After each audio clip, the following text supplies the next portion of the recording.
Breakthroughs and revelations is what you are destined to come into alignment with today. There's an activation taking place. And I know there is because you've summoned this message into your reality. This finds you when the Mercury Kazimi is taking place. This is the cosmic messenger seated in the heart of the sun.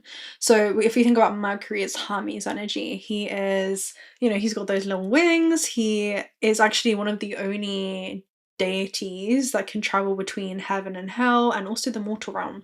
So it talks about this internal dialogue that happens today where the soul is almost speaking to this vessel of possibility that you've incarnated into in order to be able to experience life in this terrestrial plane. And I'm hearing you're going to be roaming this earth according to your divine essence. That's what I'm seeing. And they're showing me this snake card that I have, which talks about you maybe choosing to let go of certain people, places, or things when this shows up, because we're still in the year of the snake up until later in February, on February 17th.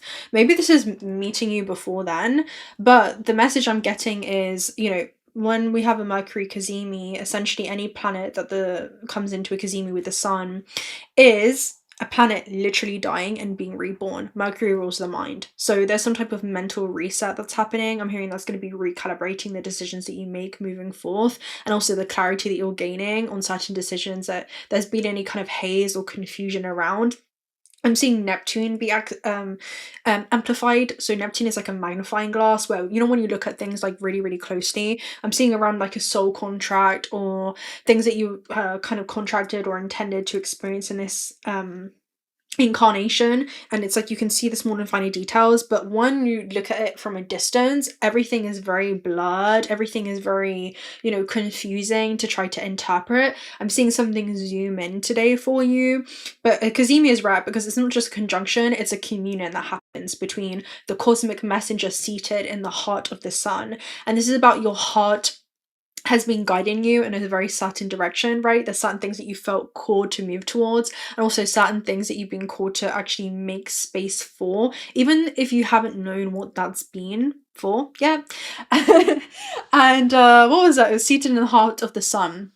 Okay, and it's like the mind is now playing catch up today. That's the way that I'm seeing it, because it's where the mind enters the throne room of consciousness and your thought actually becomes purified. It's quite literally where your perception is clarified and the signal cuts through any kind of illusion or confusion.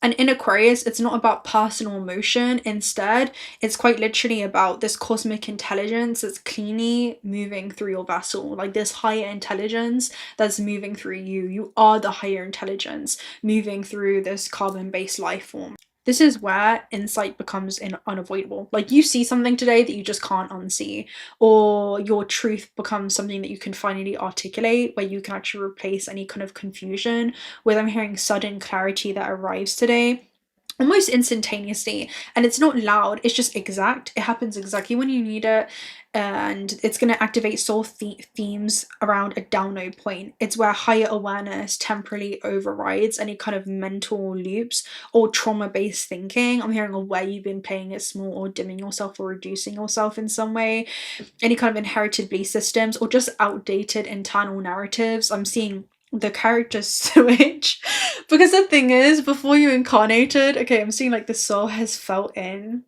to certain timelines that it would get to experience through form, and it felt into certain avatars. So you weren't just this avatar, you were the whole roster, right? You were the whole roster. If you think about, before you step into, I'm gonna do a whole reading on this is another topic, into Mario Karts, right? You had Bowser, you had Mario, Luigi, Princess Peach, Daisy. You had a plethora of avatars to choose from, but you were the whole roster. You were all of them, but you chose to experience life through the lens of maybe Mario. It's like, what would it be like to experience myself subjectively through that avatar? What would that life on Earth look like?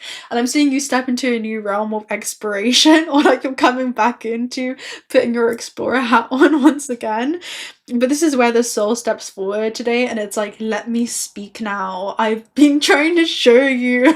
And I'm hearing it's about what it is you're being guided by through the heart space in a way that the mind hasn't fully understood up until now. So I'm hearing you're about to understand this action that you've been called to make and what that's going to surmount to you. I'm hearing also the mountains that you're going to be able to summit as a result of that action. So it's sudden realizations that feel obvious in hindsight. It's like, how didn't I know that that was going to be what it is that I experienced, right? Because it's this mental clarity without that emotional charge or fear, right? It's where that fear kind of takes a backseat. You can observe that fearful octave within yourself and know that it's asking to be held. You know, it's asking to feel safe and secure. So how can you feel grounded even as you embark on this new journey, right? Being grounded within yourself, allowing your mission to actually become your anchor, your intention for what it is you want to experience in your life on earth, becoming something that anchors you as you move through this existence.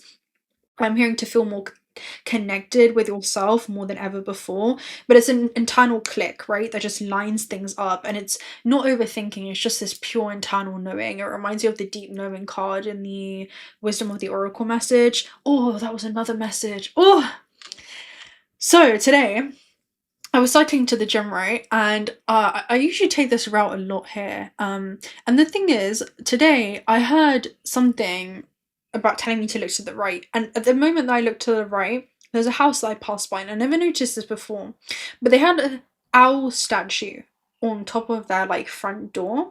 It was almost like this little roof over the front door. If you guys know the UK houses, most of them, they all know what I'm talking about. But it's like it kind of covers the front door, and there's an owl seated right there. And I got a message, and it's so funny because I forgot. I was like, let me write this down, but I completely forgot until this moment. I was seeing it as a message around your intuition being on display, but not something that's being announced. It's being announced through some type of embodiment and not words. So the front door in the metaphysical realm is something that's very showcased for the world to see, right? And I'm just seeing you trusting your intuition is going to lead to certain things becoming tangible for you in the physical experience, where it's going to be evident in the way that things play out that there's something going on, even if like other people can't put their finger on it. It's like, even with you may be observing yourself and you may be like, I'm onto something here, you know. I'm kind of seeing that, like, I'm onto something. But yeah, it's like decisions that seem to be crystallizing into reality without any kind of force. Instead, there's just like this flow, right? A way that the soul wants to flow, and you kind of honoring that movement. And how this bleeds into the human experience, this is where your mind is finally playing catch up in in regards to what it is that your soul knew all along. It's where confusion actually dissolves without needing to be processed. Conversations that reorient your timelines, even if this is an internal conversation that you're having with yourself, because that internal communication that you have with an octave of yourself seated at high level of understanding that can see the full landscape of time and space and is able to guide you via the heart. I'm hearing via an undetectable source of knowing that you have, because the source is internal, it's invisible. It's like this hidden reservoir or this hidden wellspring of knowledge that you're drawing this information from and acting upon that information in your third dimensional experience, that's shifting the way that you relate to your journey on earth emotionally, especially around your potential in this world. But this is thoughts becoming tools now instead of traps, right? Thoughts that actually become conducive and supportive for your journey. You may notice things like a desire to speak truth cleanly without drama, an inability to tolerate distortion internally or externally, or clarity around what ideas are worth carrying forward, a pull towards future orientated thinking rather than emotional recycling. This is where the nervous system relaxes because the mind is no longer fighting reality. It's literally the moment where the human says, oh, I see it now, right? That's when the logical mind begins to catch up. It's as if the analytical mind finally understands what it is that the soul has been guiding them towards all along, like why you've been receiving this calling, and nothing needs to be forced after that. It's almost as if you step into this flow state, right? So if the Mercury Kazimi were a person and this transit were personified, this would be someone that's incredibly calm. They are still and unmistakably lucid, not rushed, not reactive, not emotionally performative. This person doesn't talk much, but when they do, it lands. They don't convince. They illuminate. They don't argue. They clarify. Being around them feels like mental static dissolving, confusion that reorganizes itself, suddenly knowing what question to ask. They might say things like, "This doesn't need more time, it needs more truth." Or, "You already know that, you just haven't trusted the clarity yet." Because they don't mirror your emotions, they reflect your awareness. You leave the conversation feeling lighter and clearer and less attached to being right and more aligned to what's real. They don't give answers, they restore access to your own intelligence. And because this Kazimi happens in Aquarius, the clarity is not just personal, this is clarity that's happening collectively for us around what it is that we're evolving this construct into. You know, I just want to really emphasize that part, okay? Because this is where that individual insight that you're receiving actually ripples outwards. Like the things that you're going to be doing in your own subjective journey are also going to play a huge part into the whole objective, because all subjectives make up the whole, right? This is conversations that can actually affect people involved, or the things that you go on to do that inspire ideas that land, and they're meant to serve your future self, not your past self. So I'm going to let that just sit for a moment, okay? This is where you actually may feel called to speak something that you've been holding back. You know, this Kazimi could reframe your whole story from a higher vantage point. It's literally where you kind of step back from your own human experience and you gain that objective, neutral observation that is much needed for you to kind of repiece things around. You know, I'm just seeing someone come in. It kind of reminds you of hoarding. I don't know if someone's seen like someone that collects an abundance of material possessions, but it reminds you of that person is so emotionally attached, right? They're almost like entangled with these physical things or things that mean much to them, but then they have an outsider come in and it's like, okay, I'm getting rid of that, you know, and they start like putting things in boxes, and the person's like, hey, where are you going? I'm just seeing that as a soul, right? And what can feel like poison to the ego in that sense is literally medicine for the soul. I'm hearing there's something medicinal that you're being called to do, right? Making decisions around what is nourishing you, what is going to be healing for you. It's where you may even like write, record, or even transmit this message to the world, or some type of insight, and you detach from like emotional narratives that were once holding you back and just no longer make sense moving forward. You know, it's like, why do I even need a junk drawer with all these things in? Why am I holding on to this? So it's about you thinking ahead of the timeline around, well, if I'm moving, let's just bring the necessary things with me, right? There's some things I don't need with me on the move, you know. I resonate with that deeply, like, because I've just been habiting where my home is on my back, essentially. It's in whatever I can fit in that case, and that's all my stuff with me in that case. Wherever I go, home is where the heart is, you know. So I'm hearing like home is, it's not a place, it's a space that you return to within yourself, despite what it is that you may feel like you're being pulled away or has been pulled away from your experience. It was actually pulling you inwards for you to go through a necessary process of release to make room to receive something new, right? Because I'm hearing there's new things you're going to be collecting. When it comes to the deeper truth of this Mercury Kazimi, it's not about learning anything new. Instead, it's about remembering something clearly. And that's where your mind aligns with source, or your language aligns with truth. This is your thoughts becoming a clean channel. For the soul, it's a moment that says, you're allowed to trust your perception. And for the human, it says, you don't need to overthink this anymore. And for consciousness itself, this is the moment that the transit says, speak clearly, and the future will listen. Let's talk about the Sabian symbol of this Kazimi, because it's happening at 2 degrees of Aquarius. The Sabian symbol for 2 degrees of Aquarius is an unexpected thunderstorm. The keynote is the need to develop the inner security, which will enable us to meet unexpected crises.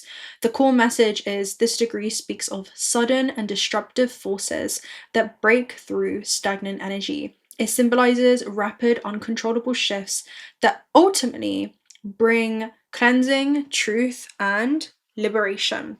The storm comes without warning, but it clears the air. The themes of this degree are sudden illuminations or awakenings, energetic breakthroughs, emotional release after tension, forces of nature that can't be predicted or controlled, cleansing of old energies, patterns, or beliefs, rapid change leading to clarity, and Aquarian electricity, chaos and renewal. This symbol refers to the ability to discover under the pressure of the most unusual circumstances, the resilience of the spirit and the power of creative imagination. Sudden events, unexpected or disruptive, may challenge the structures we rely upon, but they also release a tremendous potential for self-renewal. The thunderstorm symbolizes a celestial release of energy. It cleanses the atmosphere and rouses the human psyche. The degree challenges the individual to confront the unpredictable and to cultivate poise in the face of crisis. At this stage, we see the individual confronted with an unpredictable workings of forces beyond control. Yet, through this confrontation, a new self-awareness and strength can emerge. The key word for this degree is unpredictability. The theme is crisis, illumination, that ultimately leads to some type of renewal. The psychological, spiritual essence of this is it's all about life, essentially, delivering moments that will shake you awake, and events that may feel disruptive in your third dimensional physical experience, but they're orchestrated to free you from something that is outdated, right? Something that has served a purpose, but also no longer does moving forward. And it teaches us about detachment and clarity, and also trusting in a larger pattern, even when things feel chaotic. There is this cosmic puzzle that's going to make sense, right? When we zoom out from the storm, we actually see it as a speck. Something that may feel super big to us now and becomes that turning point is only the beginning of some type of new journey that we're about to embark on. So the shadow expression can be reactiveness and also fear of releasing control or losing that control. And this is about the love of power versus the power of love, right? Where you can hold space for that version of self that tries to control these external things. And also emotional overwhelm or resistance to that change, because change isn't going to hurt, it's our resistance that begins to hurt and that becomes painful. So this is a jolt of awakening. It's some type of sudden clarity that will be emerging, and some type of emotional energetic discharge where it's going to lead to the breaking of some kind of stagnation. Because when we talk about Uranian energy or storm, we're talking about like tower energy, which is actually a catalyst. The best way that you can work with this energy is essentially to embrace change instead of feeling like you have to brace for it. How can you become empowered by this shift instead of feeling like it's overpowering you? Because there's an opportunity to become your own agent of change when we see the tower. The tower is also a point of destabilization that happens in our life, but it becomes our biggest reason for the transformation that we're about to undergo. So yeah, it brings disruption that ultimately purifies us or our life in some way.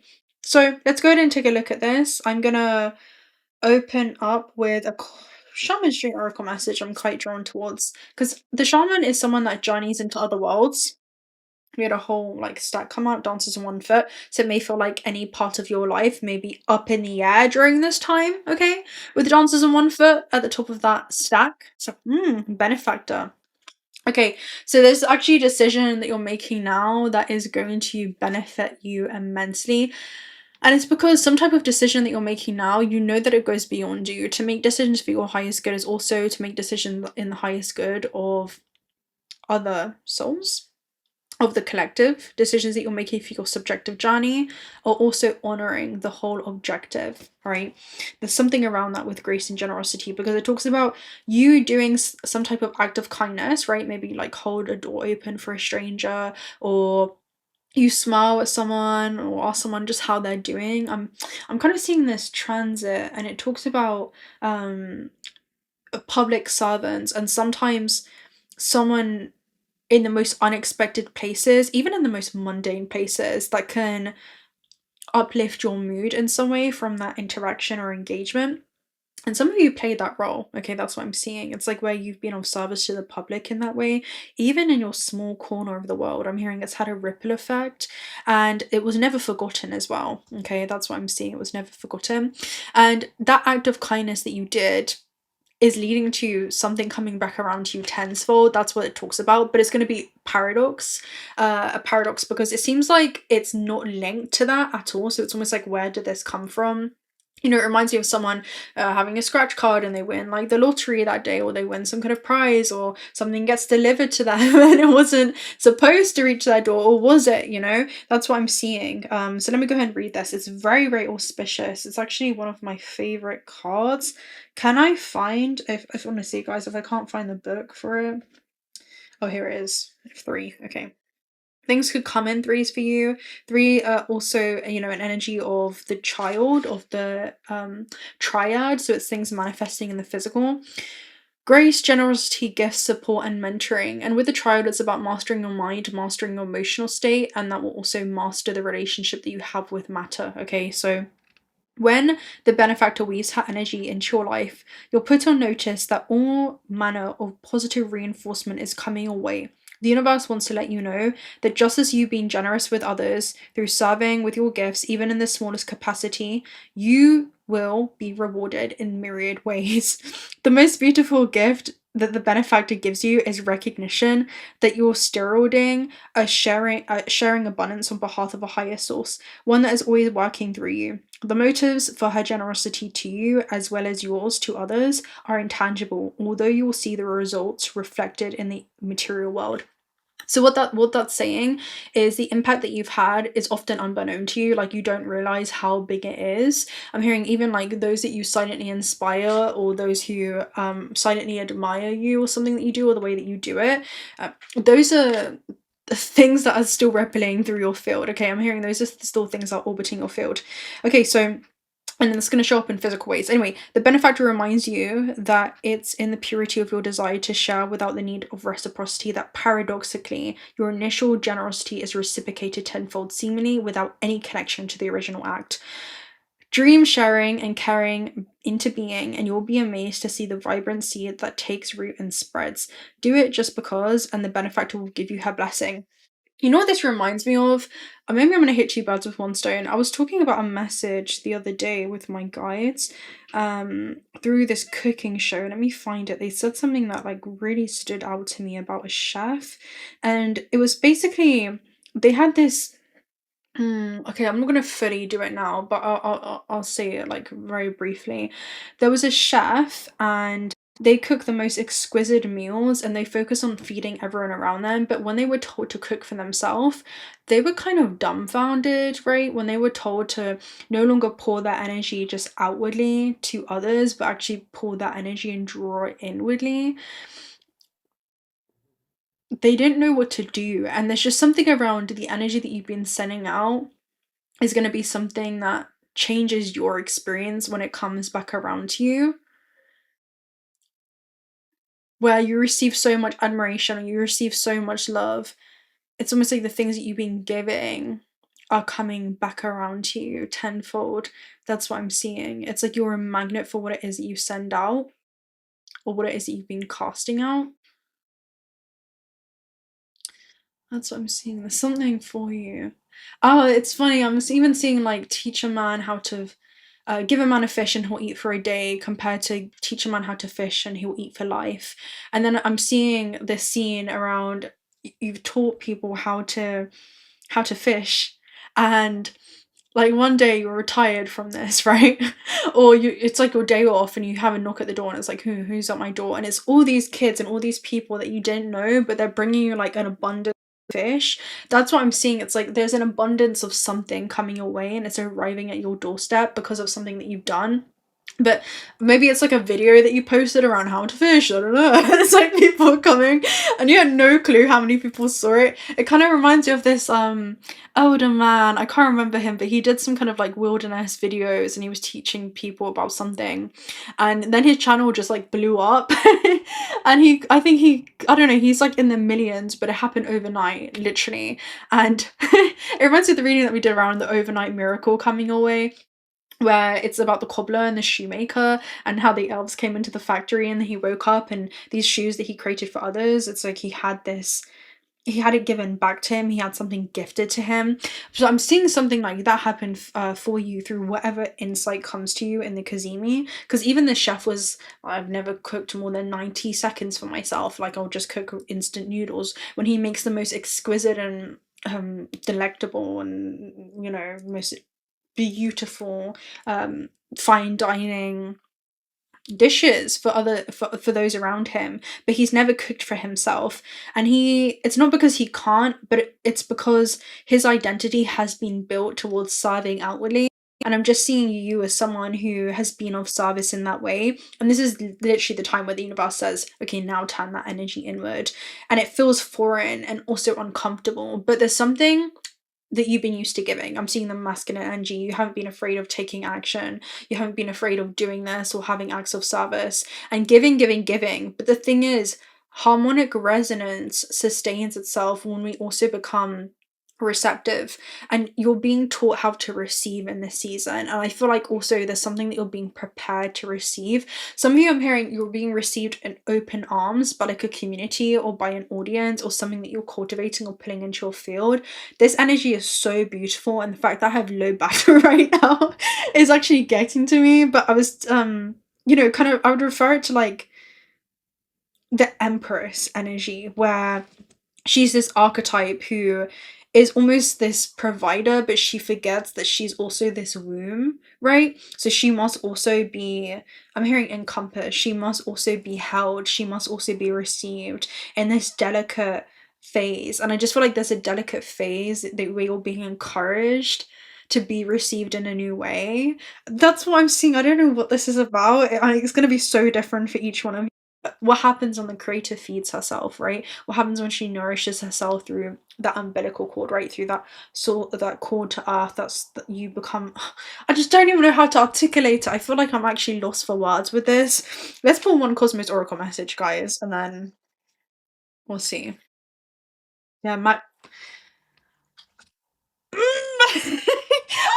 then you have attraction at the base. Oh, this is what I'm talking about. I can feel it. I can feel it.